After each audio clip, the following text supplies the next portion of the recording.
Buen día, mi nombre es Timnia Visaí Corpus Montoya. Actualmente me encuentro cursando el doctorado en educación en el CUT Universidad de Tijuana. En este momento curso el módulo de debate epistemológico a cargo de la doctora Manuela del Carmen Sánchez Humarán. Durante este módulo hemos podido identificar algunos conceptos importantes que nos han apoyado, entre ellos identificar que un hecho proviene tanto de la experimentación como de la observación, viéndose influenciado también por el papel del investigador, quien en muchas ocasiones no alcanza a ser neutral y objetivo al momento de establecer los resultados. Lo que sí es importante aquí es que siempre una investigación no surja por sí sola, sino de una idea preconcebida. También tuvimos la oportunidad de revisar algunas doctrinas filosóficas. Estas doctrinas son, por un lado, el empirismo, que se basa en la experiencia y da un alto valor a la ciencia para adquirir conocimientos, y el realismo, en donde las ideas tienen existencia real. Aquí a la experiencia se le suma la razón para conocer la verdad. Todo esto no hubiera sido posible sin los grandes constructores de las ciencias sociales. Por poner algunos ejemplos, en el materialismo Marx y Engels, en el racionalismo Descartes, en el empirismo Locke, en el realismo Bernard, en el idealismo Platón, Hegel, positivismo Bacon, positivismo lógico, lo que se llamó el Círculo de Viena, en el neopositivismo Marsh y Pearson, en la fenomenología Edmund Husserl, en la filosofía analítica del lenguaje Wittgenstein y en la hermenéutica Dewey. Se parte entonces de que un problema científico es aquel que se plantea sobre un trasfondo científico y se estudia con métodos científicos, y su objetivo primario pues es incrementar el conocimiento. Este se divide en dos: de procedimiento, que a la vez se subdivide en metodológico y valorativo, y los sustantivos o de objetos, que pueden ser empíricos, mismos que nos van a permitir encontrar hallazgos de datos y fabricar instrumentos, o conceptuales, mediante los cuales se nos va a permitir la descripción, ordenación, dilucidación, deducción, construcción de ideas y la metalógica. Sin embargo, para que un problema alcance el carácter de científico debe de cumplir ciertas condiciones. Por un lado, tiene que ser accesible de un cuerpo de conocimiento científico, tiene que estar bien formulado, tiene que estar bien concebido en el sentido de su trasfondo, tiene que estar delimitado, hay que hallar las condiciones de la existencia y se debe de formular con anticipación las posibles soluciones y las comprobaciones. La resolución de los problemas se dan de distintas formas, pero las ciencias fácticas nos permiten, por medio de este esquema, a llegar a esa resolución. Plantean la categoría de la formulación, la exploración preliminar, la descripción, la interpretación y el control de la solución. Los cuestionamientos que se hacen en la formulación van encaminados a determinar qué es el problema, cuáles son los supuestos, es decir, bajo qué acervo de las ideas se encuentra, y cuáles son los datos, bajo qué acervos de la información, si este está presupuesto, sobre qué base y si es observable. En la descripción vamos a definir el qué, el dónde y el cuándo. En la interpretación podemos obtener las variables relevantes, que son los factores determinantes, que son las causas, y cómo se relacionan estas variables relevantes, es decir, bajo qué leyes se están rigiendo. Y por último, en el control de la solución vamos a encontrar el dominio de validez de la solución, es decir, los límites y si esa solución ya era conocida. Para que se puedan considerar problemas debe de existir primeramente un hecho social. Para Marx, un hecho social, nos dice, no es la conciencia del hombre la que determina su ser, sino por el contrario, el ser social es el que determina su conciencia. Al respecto, Durkheim nos define a los hechos sociales como la manera de actuar, de pensar y de sentir, que están dotados de un poder de coerción, en virtud del cual se imponen a él.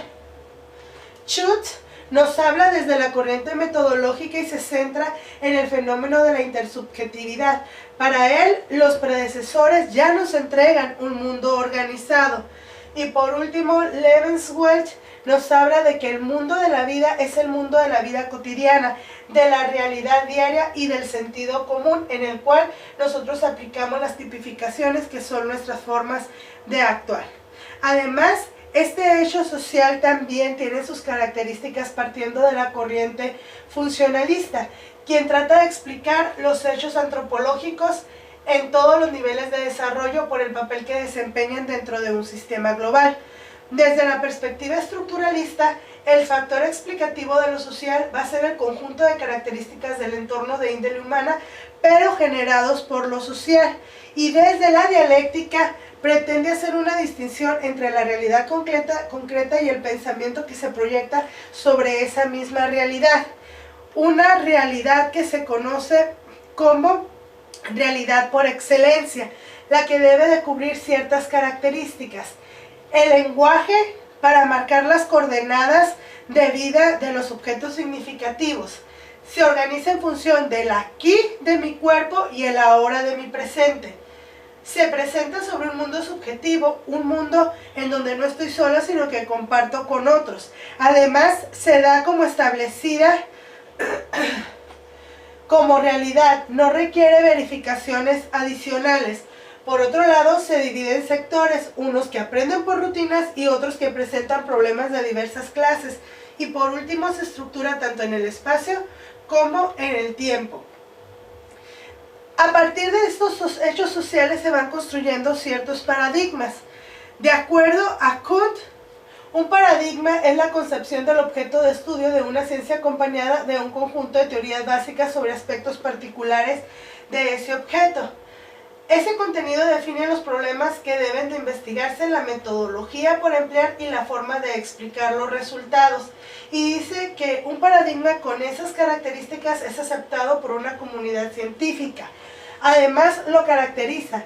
Dice que para ser un paradigma debe de lograr el predominio de aceptación entre la comunidad científica. El investigador acepta un determinado paradigma sin que se le ocurra que pueda existir otro.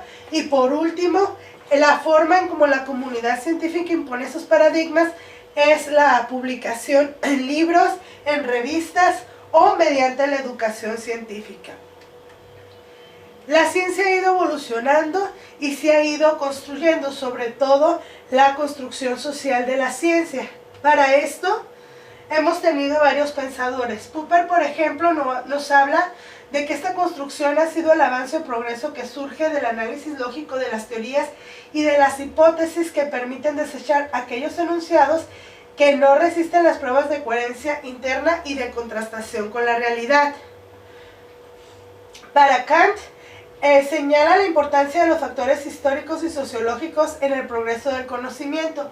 Además, dice que este proceso de la construcción de la ciencia surge cuando un paradigma desplaza a otro. Y Lakatos sostiene que la construcción de la ciencia sucede normalmente cuando los programas de investigación progresivos sustituyen a los regresivos. Y en cuanto a los paradigmas, tenemos dos tipos: el interpretativo, que rechaza el formulismo del funcionalismo, y vamos a encontrar aquí el interaccionismo simbólico, cuyo término fue acuñado por Herbert Blumer, y la etnometodología. Básicamente, de lo más relevante del interaccionismo simbólico, nos habla del lenguaje como un gran sistema de símbolos y que existe un proceso de interacción en donde las personas comunican esos símbolos y significados. Además, nos va a permitir pasar del yo al yo generalizado, es decir, a ponerme en el lugar de otros. Y dentro de la etnometodología se define como el estudio de los conocimientos del sentido común, métodos y procedimientos de las personas que las personas corrientes utilizan para darle sentido a las situaciones en las cuales se encuentran y hallan un cambio en ellas y en consecuencia actúan. En el paradigma explicativo nos vamos a encontrar el neofuncionalismo con uno de sus principales exponentes, Jeffrey Alexander, quien concibe a la sociedad como una configuración compuesta de elementos en interacción unos con otros y dos teorías neomarxistas, por un lado el neomarxismo analítico y por otro el neomarxismo postmoderno.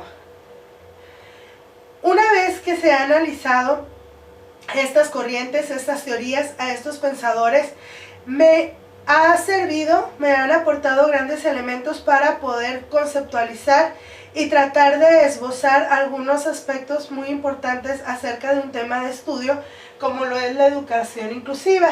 De las aportaciones de Bunk, rescato la categorización que se hace desde lo empírico, lo conceptual, lo metodológico y lo valorativo, en donde ninguna de ellas viene siendo excluyente para la investigación, sino que se complementan para aportar elementos muy fuertes y definir la educación inclusiva. Por ejemplo, desde lo empírico podemos identificar la matrícula de los niños que se ha ido incrementando en los últimos tiempos.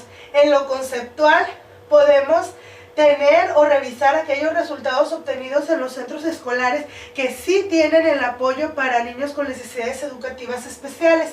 En lo metodológico nos va a apoyar a la investigación porque nos permitirá contar con técnicas adecuadas para recabar información, y lo valorativo nos va a permitir hacer un análisis para ver si realmente la educación regular cubre las expectativas o las necesidades de los jóvenes que presentan alguna discapacidad. También de las aportaciones de Bunk pude utilizar una subcategorización mediante algunas preguntas que nos van a permitir adentrarnos en el estudio de la educación inclusiva. Me voy a ir a los tres referentes. ¿Cómo se describe la educación inclusiva? Y aquí vamos a identificar algunos casos típicos de la educación inclusiva, su taxonomía, qué es lo que rige la educación inclusiva, entre otros. ¿Cómo se analiza esa educación inclusiva? Es decir, cómo debe plantearse el problema, cómo se define la educación y cómo se mide la educación inclusiva. Y por último, cómo se interpreta a la educación inclusiva, cuál es la relación entre los miembros, cuál es su cinemática y cuál es la dinámica de esa misma educación inclusiva. Por otro lado, también me permití tomar el esquema de resolución de problemas de las ciencias fácticas. En la formulación vamos a identificar los problemas de la educación inclusiva, los supuestos que la rodean y los datos que podemos utilizar.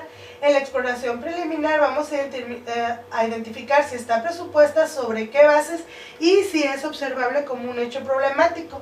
En la descripción vamos a poder identificar qué sucede en torno a la educación inclusiva, en dónde y cuándo ocurren esos hechos. En la interpretación, cuáles son las variables relevantes, es decir, los factores que le influyen, cuáles los factores determinantes, las causas y cuáles son las leyes. Y en el control de la solución vamos a identificar cuál es el dominio de la validez de la solución para que pueda generarse con respecto a la educación inclusiva, es decir, los límites y si ésta ya era conocida anteriormente.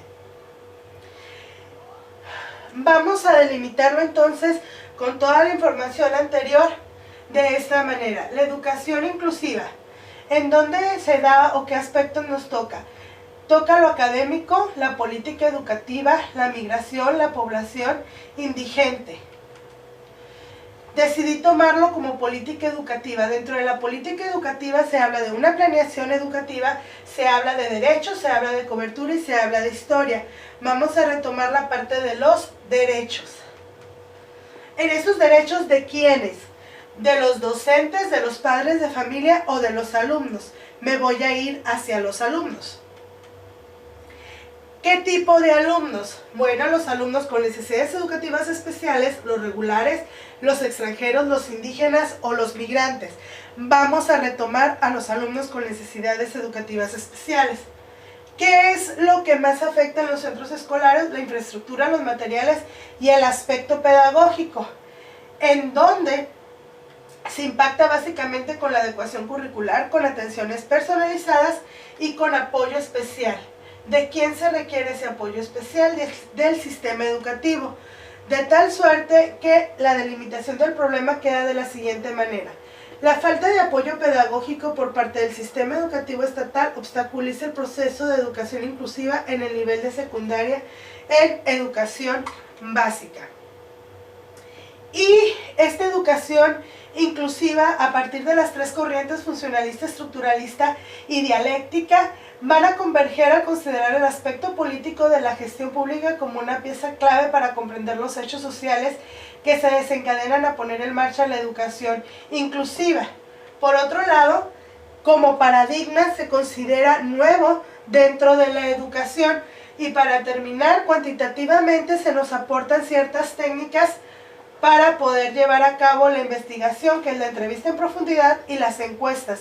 Y desde el aspecto cualitativo se nos proveen técnicas como el análisis de datos estadísticos y la observación participante.